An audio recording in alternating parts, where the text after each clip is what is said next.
우리는 지금 그 창세기를 보고 있습니다. 창세 전에 하나님의 예정, 하나님의 계획이 있었다고 했습니다. 하나님의 계획은 사람에 대한 구원이라고 했습니다. 하나님께서 사람을 창조하셔서 하나님의 아들들 되게 하는 것, 그리고 하나님께서 그와 사랑으로 하나가 되는 것, 그리고 그가 하나님의 영광을 찬송하게 하는 것, 이게 하나님의 창세전 계획이다. 우리는 이것을 구원이라고 합니다. 그게 어떻게 가능하냐? 어떻게 사람이 하나님의 아들들이 되냐? 그리스도 안에서 가능하다. 그리스도 안에서 가능하다. 그 구원의 방법은요, 그리스도의 피다, 희생이다. 사람의 구원을 위해서는 하나님의 희생이 필요하다. 이게 창세전에 계획되었다. 그리고 창세기 1장에 나타난 하나님의 천지 창조가 본격적으로 시작이 되는 겁니다. 그래서 여러분, 하나님의 천지 창조는 창조가 목적이 아니라 구원이 목적입니다. 하나님께서 사람의 구원을 위해 세상을 창조하시는 겁니다. 그래서 세상은 그냥 창조된 것이 아니고 아무 의미 없이 창조된 것이 아니다, 이 말이죠. 어떤 목적을 위해 창조된 거다. 이걸 이해하는 것이 그렇게 중요합니다. 그래서 여러분, 천지 창조는 하나님의 메시지를 담고 있습니다. 물리적인 자연세계의 창조인데 그 하나하나가 하나님의 뜻을 담고 있다, 그런 말이죠. 우리는 이것을 하나님의 계시라고 합니다. 이걸 읽어내는 것이 그렇게 중요하다. 우리는 좀 책을 통해서만 그 뜻을 읽어내는 것이 아닙니다. 자연세계를 마치 책처럼 읽어 하나님의 뜻을 읽어내는 겁니다. 첫째 날에 하나님이 빛을 만드셨습니다. 좀 더 정확히 말하면 어둠 가운데에서 빛을 만드셨습니다. 그냥 빛을 만드시면 되지 왜 어둠 가운데서 빛을 만드시냐? 메시지라고 했습니다. 하나님 말씀하시는 겁니다. 너희에게 하나님이 없으면 너희는 어둠 가운데 있게 된다. 너희에게는 빛이 필요하다. 빛이 있으라 하신 그 말씀처럼 너희 인생에 빛이 있어야 한다. 첫째 날의 빛은 참 빛이 아니라고 했습니다. 그건 계시다. 앞으로 참 빛이 온다. 사도 요한은 요한복음 1장에서 창세기 1장에서 말하는 그 빛이 계시인데 앞으로 참 빛이 온다. 그 빛이 바로 예수 그리스도라고 했습니다. 그 안에 생명이 있는데, 그 예수 안에 생명이 있는데 그 생명은 빛이라, 이렇게 말합니다. 빛이라. 그래서 여러분, 이 창세기 1장의 이 빛은 장차 생명의 빛을 나타낸다. 그걸 우리가 알 수가 있는 거죠. 예수 그리스도의 생명의 빛이 너희에게 비추어져야 한다. 그래야 너희에게 영원한 생명이 주어진다. 너희가 산다, 이 말이죠.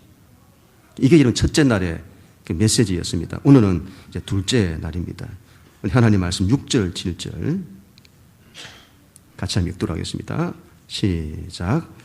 하나님이 이르시되 물 가운데에 궁창이 있어 물과 물로 나뉘라 하시고 하나님이 궁창을 만들사 궁창 아래의 물과 궁창 위의 물로 나뉘게 하시니 그대로 되니라. 아멘. 첫째 날에 하나님께서 빛이 있으라 그렇게 말씀하셨습니다. 하나님께서 말씀으로 세상을 창조하시잖아요. 첫째 날에는 어떻게 말씀하시는가 하면 빛이 있으라 이렇게 말씀하세요. 둘째 날에는요, 어떻게 말씀하시죠? 물 가운데 궁창이 있어 물과 물로 나뉘라 그렇게 말씀하시는 겁니다. 하나님께서 물을 나누세요. 어떻게 나누시죠? 물 가운데에 궁창을 만드셔서 물과 물을 나누시는 겁니다. 이 궁창을 뒤에서 하늘이라고 하는데 그러면 왜 바로 하늘이라고 하지 않고 궁창이라고 하냐? 궁창이라고 하는 이 단어의 히브리 말은 라키아라고 하는데 넓게 펴진 것, 마치 여러분 금속판을 넓게 펴는 것처럼 그렇게 펴진 것을 말합니다. 욥기서에서는 하늘을 펴다 하는 그런 말을 써요. 하늘을 펴다.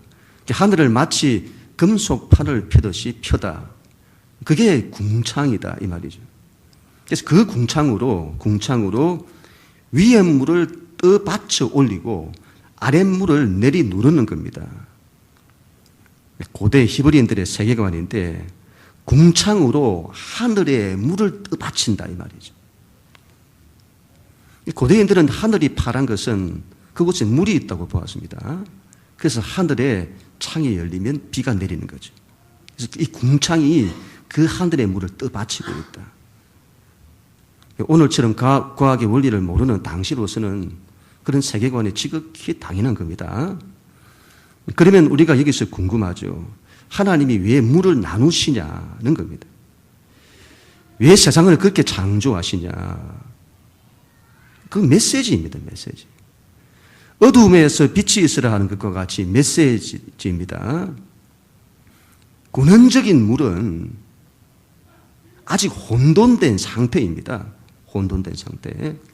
다시 말하면 사람이 살 수 없는 상태, 사람이 숨 쉴 수 없는 상태입니다. 그래서 이 물이라는 것은 고대 히브리인들에게는 혼돈과 죽음을 상징합니다.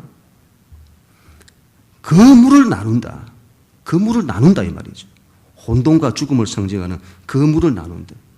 그래서 그 물을 나눈다는 것이 무슨 의미인지는 그 이후에 이스라엘의 역사에서 나타나게 되어집니다. 모세가 이스라엘 민족을 이끌고 애굽에서 나올 때였습니다. 출애굽할 때였죠. 그때 홍해 바다를 만납니다. 홍해 바다, 물을 말합니다. 혼돈과 죽음을 상징하죠. 그때 하나님께서 이 홍해 바다를 둘로 나누세요. 물을 나누시는 겁니다. 그리고 이스라엘 민족으로 하여금 그 사이를 지나가게 하십니다. 이스라엘이 민족이 죽음을 면하는 거죠. 뒤에 바로의 군대가 쫓아왔습니다. 그때 물이 어떻게 되죠? 다시 합쳐집니다. 그곳에 바로의 군대는 다 죽게 되는 거죠. 심판과 죽음을 상징하죠. 노아 때에 이러면 세상에 죄악이 관영했습니다. 하나님께서 세상을 홍수로 심판을 하십니다. 물로 심판을 하세요. 그때 하늘의 창이 열리고 땅에 샘이 터졌습니다. 위에 물이 터지고 아래 물이 다 터졌다 이 말이죠. 그래서 온 세상이 물로 가득했습니다. 모든 생물이 살 수 없는 상태가 된 겁니다. 바로 물과 물이 나누어지기 전의 상태로 돌아간 겁니다. 그랬더니 세상이 전부 심판받아 죽는 겁니다. 그와 같은 메시지입니다. 물과 물이 나뉘어져야 한다는 거죠.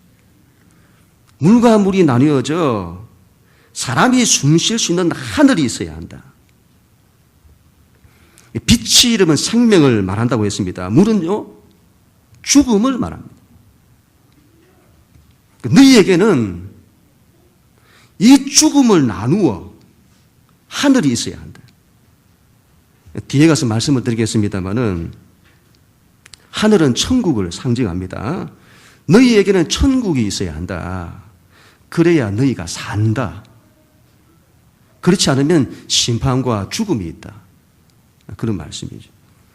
하나님께서는 이 궁창으로 물을 궁창 위의 물과 궁창 아래의 물로 나누십니다. 이 무슨 말이죠? 하나님이 물을 나누신다. 하나님께서 혼돈과 죽음의 물을 하나님이 다스리신다는 겁니다. 그러자 하나님이 개입하셔서 다스리시니까 우리가 숨 쉴 수 있는 공간이 만들어지는 겁니다. 이건 메시지인데 우리가 하나님의 주권과 통치에 순종하면 그분께서 우리의 인생에 물을 다스리신다. 하나님을 믿으면 우리 인생의 어둠에서 빛이 비치는 것처럼 죽음의 물이 나뉘어 생명이 우리 가운데 주어진다. 하나님께서 우리 인생에 이 죽음의 물을 생명의 물로 바꾸신다. 심판의 물이 아니라 은혜의 담비를 부어주신다. 시절을 쫓아 이른 비와 늦은 비를 때를 따라 내려주시고 우리의 인생의 때마다 하늘의 담비를 부어주신다. 그런 말씀이죠. 물을 이룬 히브리 말로 마임이라고 합니다. 마임. 어디서 말 들어본 이름이죠. 알로에 마임 이렇게 말하잖아요. 마임 화장품. 그때 그 마임입니다. 우리 몸에 좋은 것, 얼굴에 좋은 그런 걸 말하죠. 우리가 하나님의 통치에 순종하면 그 물은 우리에게 유익이 된다. 광야에서도 생수가 흐르고 사막에서도 샘이 터진다. 하나님이 그렇게 역사하신다. 하나님이 그렇게 우리를 살리신다. 이 말이죠. 신약에서 여러분 예수님께서 바다 위를 걸어오세요. 예수님이 물 위를 걸어오시는 겁니다. 그건 예수님이 물 위를 걷는 기적을 이루시는 분이다. 그게 틀린 말은 아닌데 거기에 메시지가 있는 게 아니고 바다 위를 걸어오시잖아요. 물 위를. 다시 말하면 예수님이 물을 정복하시는 모습입니다. 메시지죠. 메시지. 예수님께서 죽음의 권세를 이기시는 분이시다. 그걸 말씀하시는 겁니다. 예수를 믿으면 죽음의 권세를 이긴다 이 말입니다. 믿습니다. 우리들은 그래야 합니다. 이 예수를 믿으면 음부의 권세가 이기지 못한다. 죽음의 권세를 이긴다 이 말이죠. 우리는 예수를 믿어 물을 정복해야 합니다. 죽음의 권세를 이겨내야 합니다. 이게 하나님께서 물과 물을 나누시는 메시지다 이 말씀이죠. 8절 말씀인데 하나님 말씀 같이 읽습니다. 8절 시작. 하나님이 궁창을 하늘이라 부르시니라. 저녁이 되고 아침이 되니 이는 둘째 날이니라. 아멘. 이런 하나님께서 궁창으로 물을 나누십니다. 그리고 그 궁창을 뒤에 가서 하늘이라고 합니다. 하늘을 히브리 말로 샤마임이라고 하는데 물을 뭐라고 했죠? 물을 마임이라고 했잖아요. 마임을. 그 물을 쪼개어 하늘을 만드는데 그 하늘을 샤마임이라 합니다. 샴과 마임이라는 두 단어가 합쳐진 단어인데 물을 쪼개어서 만들었다는 뜻을 가지고 있습니다. 그게 하늘이다. 샤마임. 하나님께서 우리 인생의 혼돈과 죽음의 권세를 쪼개어 하늘을 만드신다는 겁니다. 여기서 하늘은 단순한 하늘이 아니라 천국을 상징합니다. 참 하늘, 천국을 상징하는 거죠. 왜 예로 하나님께서 물을 나누어 하늘을 만드시냐? 메시지죠, 메시지. 너희에게는 하늘이 있어야 한다. 너희는 하늘을 숨쉬며 살아야 한다. 하늘을 바라보며 살아야 한다. 너희는 천국을 살아야 한다. 천국을 바라보며 살아야 한다. 한자로 이르면 천국은 하늘천에다가 나라 국자잖아요. 하늘나라를 말합니다. 하늘은 하늘나라를 상징한다. 이걸 다른 말로 하나님의 나라라고 합니다. 히브리어로 하나님 나라를 말구트 샤마임이라고 합니다. 샤마임이 뭐라고 했죠? 하늘이라고 했잖아요. 말구트는 나라. 그래서 이거는 본래 뜻은 하늘나라인 겁니다. 그 하늘나라는 하나님이 계신 곳, 하나님의 주권과 통치가 이루어지는 것을 상징하죠. 그래서 그 하늘나라를 하나님의 나라라고 하는 겁니다. 시편 103편 19절에서는 이렇게 말씀을 합니다. 시편 103편 19절. 여호와께서 그의 보좌를 어디에요? 하늘에 세우시고 그의 왕권으로 만유를 다스리시도다. 하나님의 보좌를 하늘에 세우셨다. 보좌가 뭡니까? 보좌는 하나님이 계신 곳을 말하죠. 하나님 그곳에서 주권과 통치를 행사하시는 그곳을 말합니다. 그게 하늘에 있다고 말합니다. 하늘에 있다. 그래서 우리가 이런 그 하늘을 바라본다고 하는 것은 물리적인 하늘을 바라본다는 것이 아니고 그 물리적인 하늘을 통해서 하나님을 바라본다는 것을 말씀하는 겁니다. 그리고 하나님의 주권과 통치를 받아야 된다. 그 하늘나라에 계신 하나님을 바라보고 그분의 주권과 통치를 받아야 한다. 그래야 너희에게 천국이 만들어진다. 그런 말씀이죠. 그래서 예수님도 이렇게 기도를 하세요. 마태복음 6장 9절 10절에 그러므로 너희는 이렇게 기도하라. 뭐라고요? 하늘에 계신 우리 아버지여 이름이 거룩히 힘을 받으시오며 나라가 임하옵시며 뜻이 하늘에서 이루어진 것 같이 땅에서도 이루어지이다. 예수님은 하나님 아버지를 부르십니다. 그런데 어떻게 부르시죠? 그 하나님이 하늘에 계신 하나님으로 부르죠. 하나님 아버지가 하늘에 계시다 이 말이죠. 하늘을 바라보시면서 물리적인 하늘이 아니라 그 이면에 있는 하늘, 그곳에 계신 하나님 아버지를 찾으시는 겁니다. 그리고 그 하나님의 뜻이 이루어지기를 간절히 원하는 거죠. 그 하나님의 하늘의 뜻이 땅에서 이루어지기를. 예수님도 하늘은, 우리 예수님이 하늘을 어떻게 바라보셨냐? 하나님 아버지께서 계신 곳이다. 그렇게 바라보신 겁니다. 우리도 그래야 될 줄로 믿습니다. 사람은 여러분 직립하는 존재입니다. 이 세상에 있는 모든 동물들 가운데 가장 직립한 존재입니다. 사람만이 그렇죠. 굉장히 중요한 메시지인데 하늘을 향해 직립했다는 것은 하늘을 향해 바로 서라. 똑바로 서라. 너희는 하늘을 봐라. 하나님을 바라봐라. 너희는 하늘을 바라보도록 창조되었다. 그 말씀이죠. 이 반대는 뭐죠? 이 반대. 뱀이죠, 뱀. 왜 성경에서 뱀을 사탄의 화신으로 이야기하느냐? 뱀은 땅에 바짝 밀착해 있습니다. 땅의 것을 추구하는 가장 대표적인 동물이죠. 사탄이 그렇다. 그는 하나님의 나라, 그런 걸 추구하지 않는다 이 말이죠. 또한 사람들로 하여금 하늘을 바라보지 못하도록 하고 하나님 나라를 추구하지 못하도록 만듭니다. 그게 사탄이다. 그러나 성경은 그 하늘이 중요하다. 너희는 하늘을 바라보도록 창조되었다. 그렇게 말씀하는 거죠. 예수님이 또 이런 말씀을 하세요.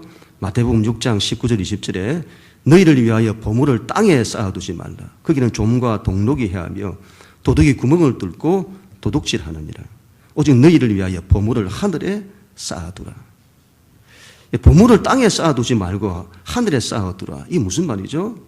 보물이란 우리가 제일 소중히 여기는 걸 말하는데 너희가 그렇게 소중히 여기는 그 보물이 뭐냐? 그게 땅의 것이 되어서는 안 된다. 하늘의 것이 되어야 한다. 보물을 하늘에 쌓아두라. 하늘의 것을 추구해라. 땅의 것을 추구하지 마라. 이런 꿩을 키울 때에 이 꿩이 하도 이렇게 하늘을 날아다니니까 주인이 꿩의 머리에다가 캡을 다 씌웠대요. 캡을 다 씌웠다는 거 아닙니까? 그러니까 꿩이 날지를 못하더라는 겁니다. 하늘을 봐야 하는데 하늘을 못 보니까 나는 것을 잊어버리고 땅만 바라보며 사는 겁니다. 너희는 그렇게 살아서는 안 된다. 너희는 하늘을 바라보며 살아야 한다. 그 말씀이죠. 하늘이 중요하다. 그래서 고대 히브리인들은 이 히브리인들의 세계관은 하늘을 단수로 보지 않고 복수로 보았다고 했습니다. 하늘을 세 개의 하늘로 보았습니다. 둘째 날 궁창을 통해서 만들어진 하늘은 첫 번째 하늘입니다. 대기권의 하늘이죠. 우리가 숨 쉴 수 있는. 둘째 하늘은 첫째 하늘과 그 위에 있는 물을 지나서 둘째 하늘로 들어갑니다. 그게 우주이죠. 그리고 하나님이 계신 셋째 하늘로 들어가는 겁니다. 이런 여러분 세계관이 영적으로 하나님께로 나아가는 단계와 똑같습니다. 세 가지 단계로 나아가는데 모세가 성막을 지을 때에 바로 이 구조로 짓는 겁니다. 성막은 3단계로 구성이 되어 있습니다. 제일 먼저 1단계가 성전 뜰입니다. 성전 뜰에 들어가죠. 그곳에 들어가면 번제단이 있습니다. 그리고 그 번제단을 통과하면 그 다음에 뭐가 있죠? 물두멍이 있잖아요. 물두멍. 물을 담아두는 곳이 있습니다. 그 물두멍을 놋바다라고 합니다. 놋바다. 바다란 이름을 써요. 바다. 물 바다 있죠. 그 바다를 물을 담았다 이 말이죠. 놋으로 된 큰 그릇으로 물을 담았다. 그 놋을 쳐서 만든 큰 그릇인데 그곳에 물을 담은 겁니다. 그 모양이 궁창이 위에 물을 떠받치고 있는 모습인 겁니다. 그 물두멍을 지나면 둘째 하늘로 들어가는 문이 나오는데 그 문을 통과하면 성소, 둘째 하늘로 들어가게 되는 겁니다. 그리고 성소에서 지성소로 들어가는 문이 있는데 그 문을 통과하면 셋째 하늘로 상징되는 지성소로 들어가는 겁니다. 그곳은 하나님께서 임재하시는 곳이죠. 하나님이 계신 곳. 이스라엘 백성은 그 성전을 그렇게 사모하는 겁니다. 그 성전은 하늘의 모형인데 땅에 임한 겁니다. 그렇게 사모한다 이 말이죠. 하늘의 것을 사모하는 겁니다. 이스라엘이. 하나님이 계신 곳이다 이 말이죠. 그게 땅에 임했다. 그 하나님이 계신 곳도 더 깊은 자리, 지성소의 자리까지 가야 한다. 이 중요한 메시지죠. 우리의 신앙은 어디까지요? 지성소의 자리까지. 하나님을 직접 만나는 자리까지 가야 한다. 그런데 그곳은 아무도 들어가지 못한다. 들어가면 다 죽는다.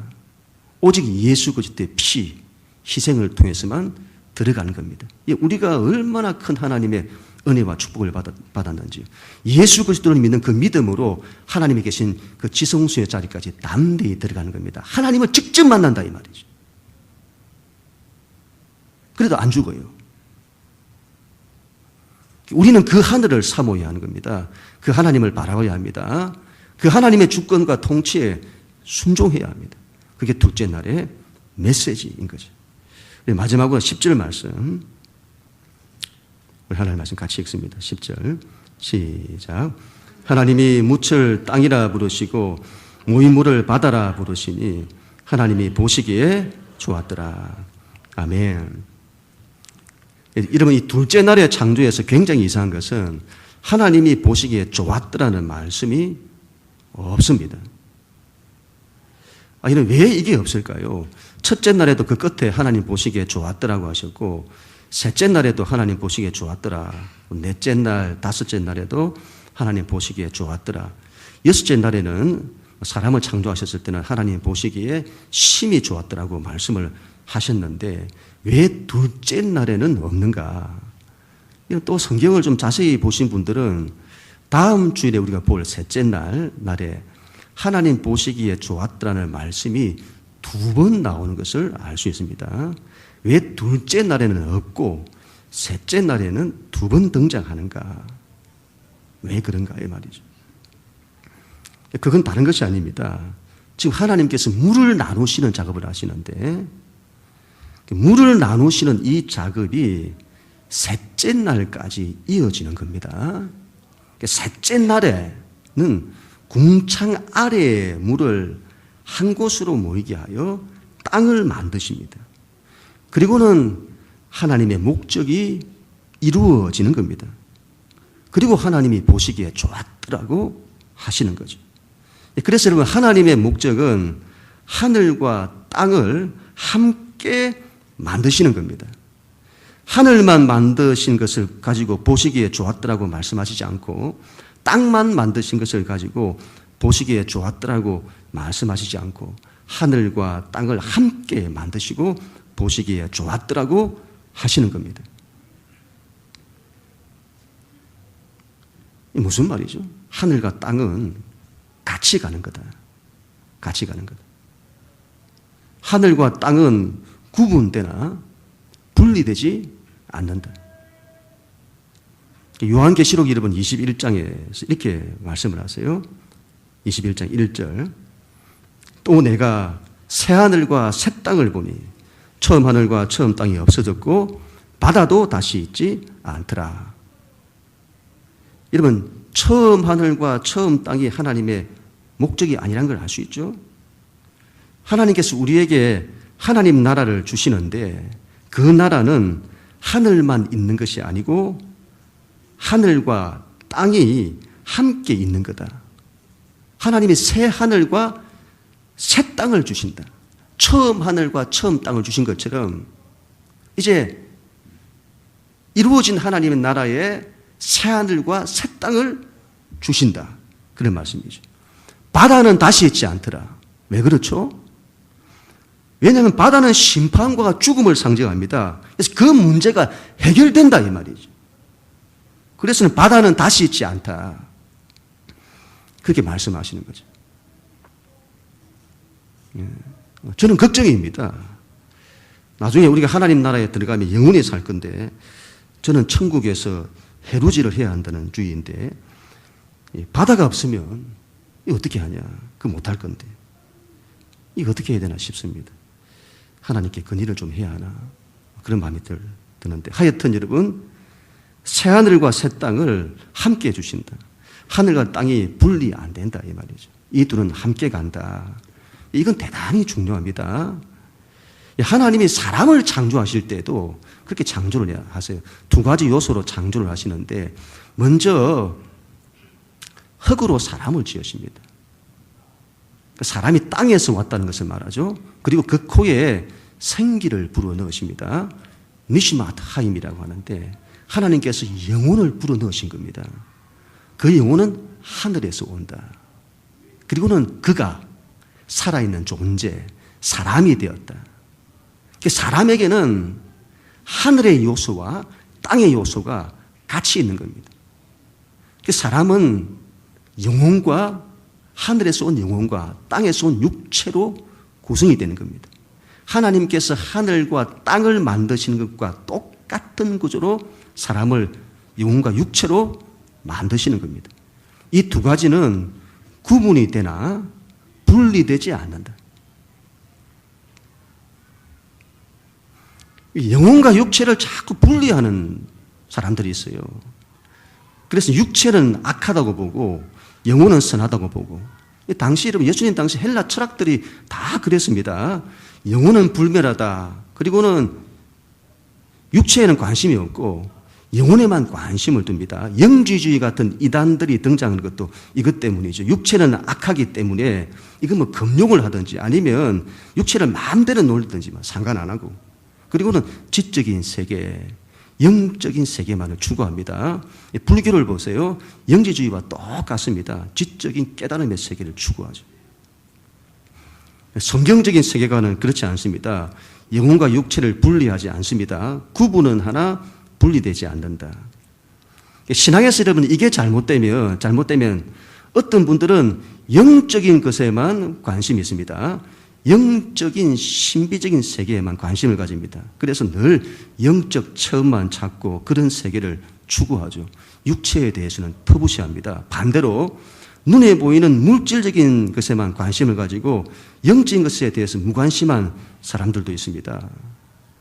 현대의 기술 문명은 물질적인 거죠. 그런데 그런 건 영적인 것과 전혀 상관이 없다고 생각을 해요. 또 천만의 말씀입니다, 여러분.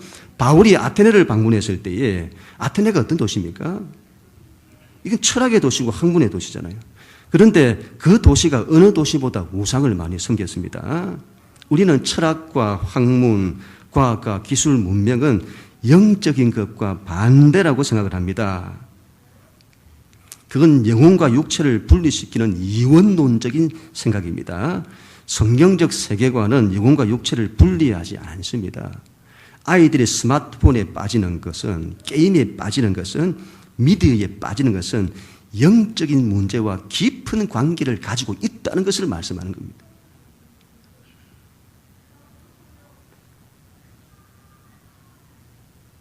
영혼과 육체는 분리되지 않는다. 하늘과 땅이 함께 가는 것처럼 영혼과 육체도 함께 간다. 그리고 영적이란 말도, 이런 말도 바로 잡아야 합니다. 바로 잡아야 합니다. 우리는 물질적인 세계가 아닌 영적 세계, 그런 세계를 추구하는 사람을 영적인 사람이라고 생각하는데, 성경은 그런 걸 영적이라고 말하지 않습니다. 굉장히 우리가 많이 오해하는 부분이에요. 그런 걸 영적이라고 말하지 않습니다. 영적이란 말은 사람의 영혼과 육체가, 이 영혼과 육체가 전인을 말하죠. 이 둘이, 분리되지 않은 이 둘이, 그 전체가 하나님의 성령의 영의 인도를 받는 사람을 영적인 사람이라고 하는 겁니다. 우리는 이런 그런 영적인 사람이 되어야 됩니다. 우리 영혼과 육체, 우리의 전체가 하나님의 인도를 받는 사람, 그런 사람이 되어야 한다, 이 말이죠. 왜 여러분 하나님께서 사람을 육체와 영혼을 가진 존재로 창조하시냐? 그냥 영혼만 가진 존재로 창조하시면 안 되냐? 왜 그렇게 창조를 하실까요? 사람이 여러분 땅에서 왔다는 것을 기억해라, 이 말이죠. 육체를 터부시하라는 것이 아니라 인간의 피조성과 그 한계를 기억하라는 겁니다. 너희에게 하나님이 없으면, 너희가 아무것도 아니라는 것을 기억해라. 그리고 하늘로부터 왔다는 것도 기억해라. 너희는 하늘을 바라봐야 한다. 너희는 하나님을 바라봐야 한다. 그래서 여러분, 사람은 이 영혼과 육체로 구성이 되어 있다. 이걸 꼭 기억하시면 사람은 땅을 살아야 하고 하늘을 살아야 한다. 그래서 우리가 알 수가 있는 겁니다. 사람은 여러분 땅이라고 하는 이 현실에 발을 딛고 서야 합니다. 현실을 도피하고 현실을 무시해서는 안 된다, 이 말이죠. 기독교 신앙은 여러분 현장에서 승부해야 합니다. 세상 속에 들어가서. 그곳은 바람도 많고 파도도 많은 곳이죠. 그 현실을 도피하지 말고 그 현실에 발을 딛고 너희는 서야 한다. 그리고 그 땅에서 똑바로 서서 하늘을 바라보며 살아야 한다. 그 땅에서 하나님을 바라보고 너희는 믿음으로 살아야 한다. 그런 말씀이죠. 이게 너희의 길이고 너희의 삶이다. 이게 이런 둘째 날에 주신 하나님의 메시지인 겁니다. 여러분, 우리가 오늘부터 이제 하늘을 바라볼 때에 새로운 마음으로 좀 바라봤으면 합니다. 물리적인 하늘만 바라보지 마시고 하늘을 바라볼 때마다 참 하늘, 그곳에 계신 하나님, 이걸 바라봐야 된다.